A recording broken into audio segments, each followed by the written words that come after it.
Amakuru atugeraho umusitari muzi nka Shadibu afite imikoranire ya hafi cyane na Real Betis, bivugwa ko mu minsi iri imbere dushobora kubona Real Betis ishinga academy kagashinga mu Rwanda.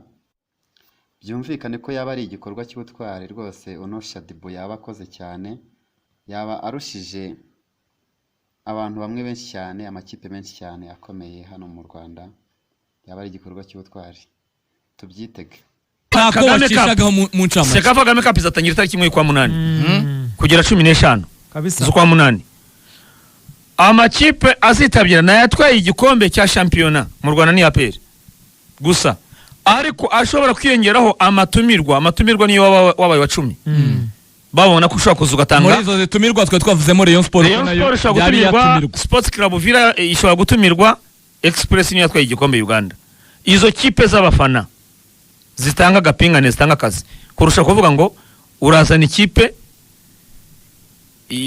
idafite ayo mateka ya Sekafa. Kuko babiri twebwe skoro tugomba kudirina twiyemeje naba umuntu wa mbere batanze n'uyu munyagine ukina muri equipe bita Horoya, ashoje amasezerano, bamwita Yakuba Nyanyabari.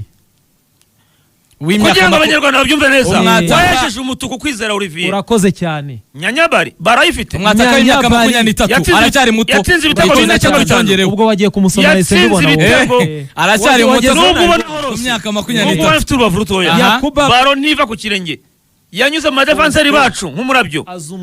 Kwizera Olivier abatkarabaye yatsinze binga we baza ibitego 4 muri cyane. Namumenye mbere atsinda. We baza manzi ubaze Ange, ubaze umuntu bita Bayisenge mbere barakora.